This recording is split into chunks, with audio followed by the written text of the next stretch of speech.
Welcome to Arkaro Insights, the show where we help B2B execs just like you get better results using the latest ideas in change and innovation. That's right. And look, I know you guys are all about driving those results, so are we.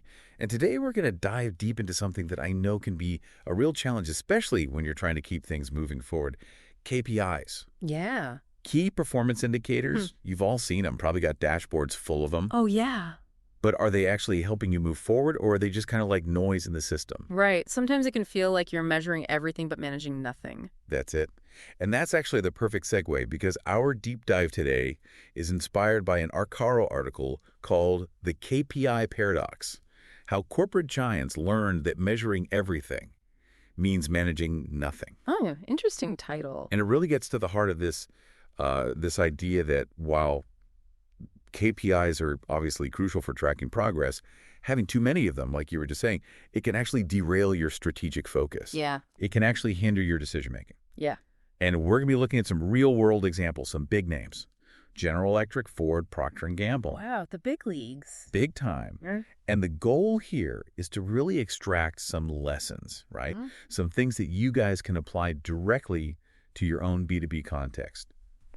Our mission, and I think this is what we're all about here at Arkaro Insights, is to help you cut through all that metric madness and use KPIs strategically. Yeah. So you can actually fuel meaningful change and real innovation in your organization. Love that. So let's jump right in. This article starts off with a quote, Goodhart's Law. And it says, when a measure becomes a target, it ceases to be a good measure. Now think about your own B2B experience. Okay. What does that look like? What does that feel like in your teams? Well, just thinking off the top of my head, you see this all the time with sales teams, right? Hyper-focused on hitting their monthly revenue targets. Yeah. But they might be offering like crazy discounts or even neglecting those, long-term client relationships that are so important to a B2B business. Right. Or maybe in product development, the team's just rushing to pump out features, hit those completion rate metrics, instead of really focusing on like what delivers the most value to your customers. Yeah, exactly. Or aligns with the actual product vision. So it's almost like the very act of measuring can kind of distort behavior. Yeah. Pushing people towards what's measurable, even if it's not actually what's strategically important. Absolutely. And I think that really gets to this classic saying, right? What gets measured gets managed. But I think what we're really trying to get at here is, are we managing the right things? Or right things, yeah. The article also makes this point that it's not just about choosing the right KPIs, like at the beginning. Even good KPIs, those can be gamed. They can become outdated. Yeah. What are your thoughts on how B2B leaders can kind of stay ahead of that curve? Well, I think one smart approach is to diversify your leading indicators. Yeah. Don't just rely on one or two metrics to, try to predict future success. Look at a bunch of different factors that are going to point towards your desired outcomes. Okay. So like a more holistic view. Exactly.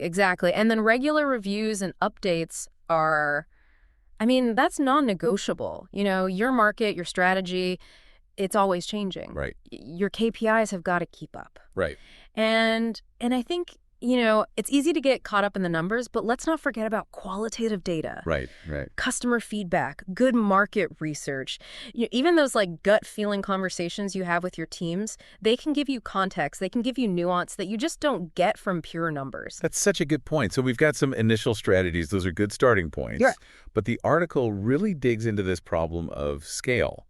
And I think that's where it's going to resonate with a lot of our listeners, especially those in larger B2B organizations. Yeah, absolutely. It's like, okay, those strategies might work for a smaller team or a smaller initiative. But when you're dealing with this huge web of departments and different objectives, that's when this overwhelming number of KPIs, it can actually create more confusion. It's almost counterintuitive. Yeah, you think more information would be better, Right. but it just ends up being noise. Right. Have you seen this like ballooning of metrics firsthand? Does this resonate with you? Oh, absolutely. As businesses expand, there's this natural tendency to track everything. Every division, every product line, they all want to have their own set of metrics. Right. And it makes sense at that level. Right. But then you put it all together and it becomes impossible to manage. Yeah. You have mountains of data. Right. But what does it all mean? Yeah. How do you extract meaningful insights from that Right. that inform your overall strategic direction? It's like trying to navigate with a map that's so detailed you can't see the highways. Yeah, that's a great analogy. And that's where the article gets into these case studies, these real-world examples. Yeah. And they start with GE. They talk about how GE, they fell into what they call metric madness. Oh, wow. Tracking hundreds of KPIs, hundreds, across all these diverse business units. Yeah, they're a huge company. Huge company. Yeah. And these metrics, they weren't always linked to the overall strategy. What were some of the major, downsides of this approach for them? So the article, they highlighted 3 main problems. First, strategic paralysis is kind of what we were talking about before. With so much to monitor and report on, the management, they just got bogged down. Right. They weren't focused on actual strategic change and innovation. They were just trying to keep up with the reporting. Yeah. Second, decision delays. All that data, it takes forever to collect and analyze, which obviously slows down decision-making. Right. And third, lost focus, which is kind of crazy because you think all those metrics would give you more focus, but actually it's the opposite. All the important indicators, the warning signs, they just got buried under a mountain of less relevant data. They get lost in the noise. Yeah. So strategic paralysis, decision delays, and lost focus. It's like you said, drowning in data, but starved for strategic clarity.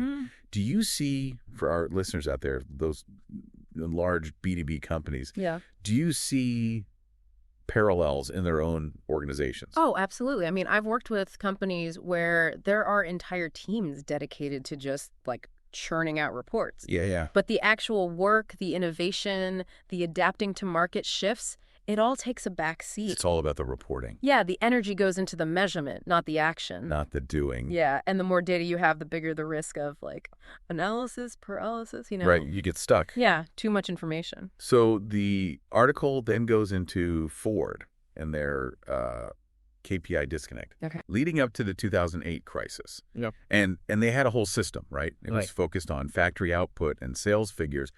But it seems like they missed some really big signals. Yeah. What happened there? Well, Ford's a great example of how operational efficiency, just keeping that production line humming. Yeah. It doesn't equal strategic success. Right. They were tracking how many cars they were making, how many they were selling, but their KPIs weren't asking the right questions. Yeah. Are we even making the cars people want? Right. Fuel-efficient cars were becoming more popular. Yeah. They missed that. Right. They were looking backward at what they'd already done, not forward at what was coming. Not what's next. Yeah. And so, 2008 hits, the economy tanks, and they were caught flat-footed. Yeah. And so the article talks about strategic blindness, delayed response, and resource misallocation. Right. So break those down for our B2B listeners. Okay, so strategic blindness. In Ford's case, they completely missed that shift in consumer preferences. Yeah. People wanted smaller, fuel-efficient cars. Ford was still cranking out those gas guzzlers. Yeah.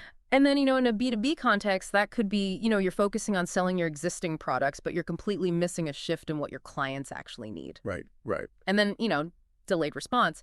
Ford, because they were so focused on keeping those old metrics happy, they couldn't pivot fast enough. Yeah. In a B2B setting, that could be you're just slow to adapt to new market trends, new technologies, new competitors. Right. And then finally, resource misallocation. Ford was pouring time and money into optimizing those old metrics instead of, investing in understanding what the market really wanted. Right. In a B2B context, that could be, you're spending all your resources on things that are no longer relevant. It's just the wrong things. So, it makes you think, how often are we so focused on our internal metrics, we miss what's happening out there in the market? Yeah, it's easy to get tunnel vision. Your head's down, you're focused on the day-to-day, right. And then, bam, Yeah. The world changes around you. Right, and you're left behind. Yeah, operational metrics are good. They give you that sense of control, immediate feedback. But strategic metrics, the ones that are looking at the bigger picture, your competitors, your customers, new technologies, those are the ones that keep you ahead of the curve.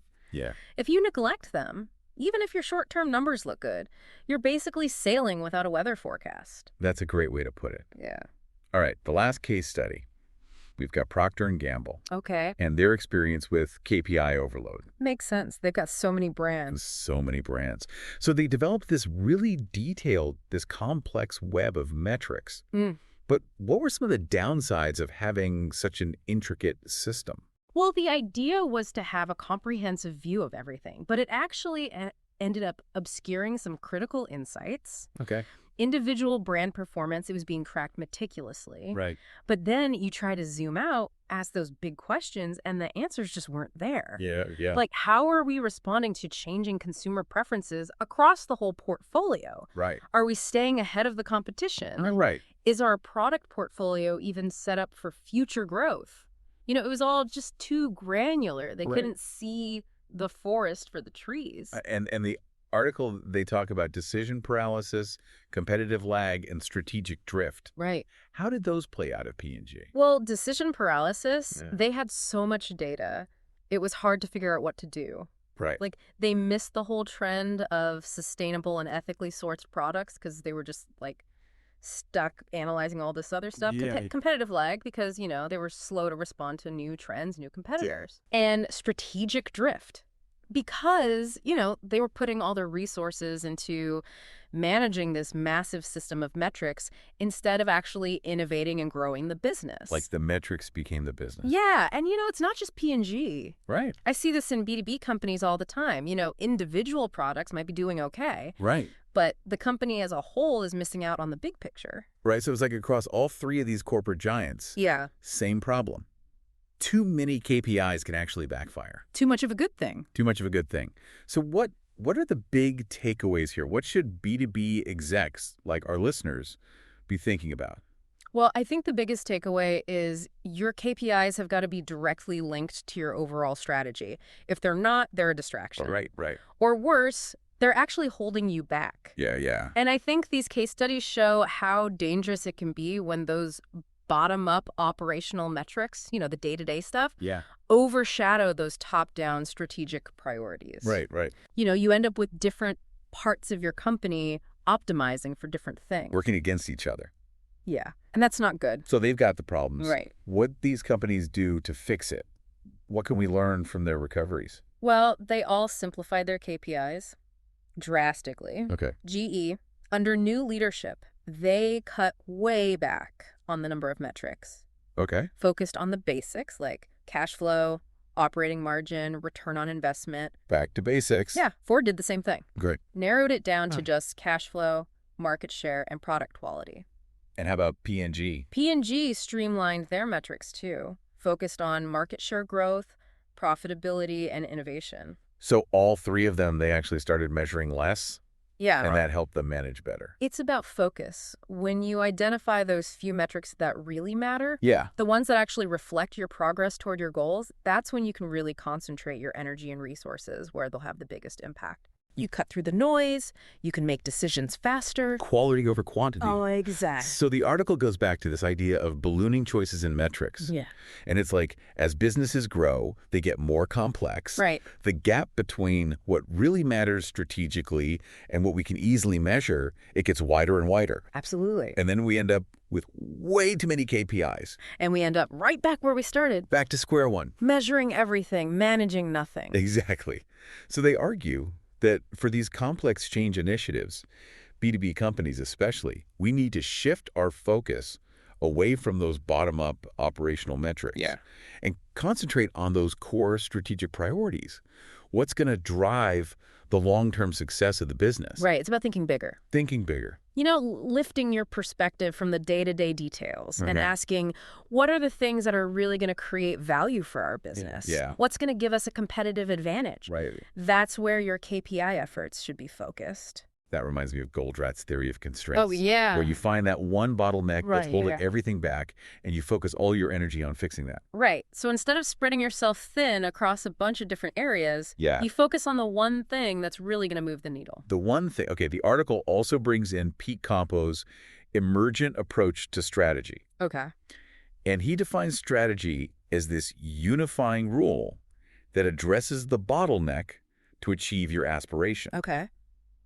So how does this way of thinking about strategy help us simplify our KPIs? Well, if your strategy is this rule for overcoming an obstacle, Right. then your KPI should be measuring how well you're following that rule Okay. and how well you're dealing with that bottleneck. Right. It helps you cut through all the noise and focus on what really matters. Focus, focus, focus. Exactly. And they also make this interesting point that we shouldn't just be looking at lagging outcome metrics or leading input metrics.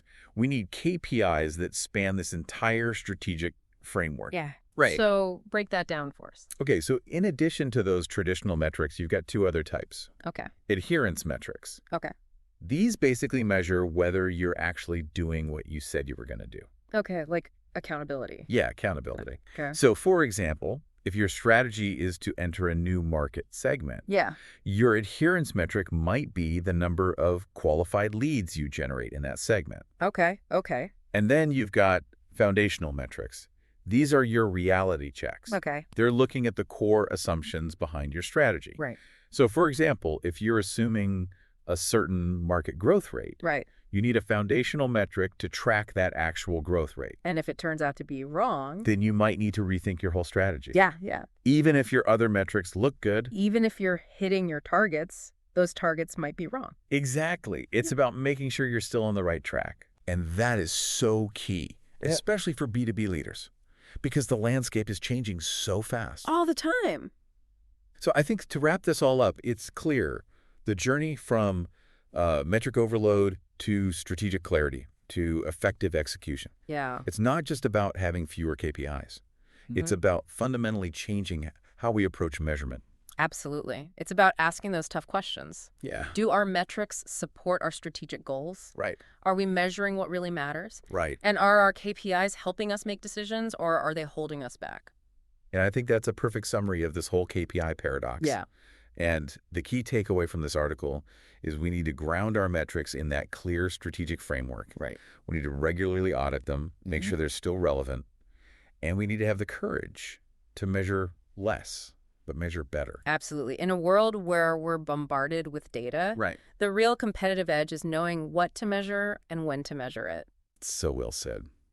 Well, I hope this deep dive into the KPI paradox has given you some food for thought. I hope so too. I hope it's given you some insights that you can take back to your role as a B2B executive. If you're interested in learning more about how Arkaro can help your organization review and refine its KPI strategy to drive better results, please visit us at arkaro.com. Yeah, check us out. You can also follow Arkaro on LinkedIn. And if you'd like a free consultation to talk about your specific needs, email Mark Blackwell directly at mark@arkaro.com. He's a great guy. Really knows his stuff. Thank you for listening to the Arkaro Insights podcast. If you found this deep dive helpful, please share it with your colleagues. Spread the knowledge. We'll catch you in the next one. See you next time.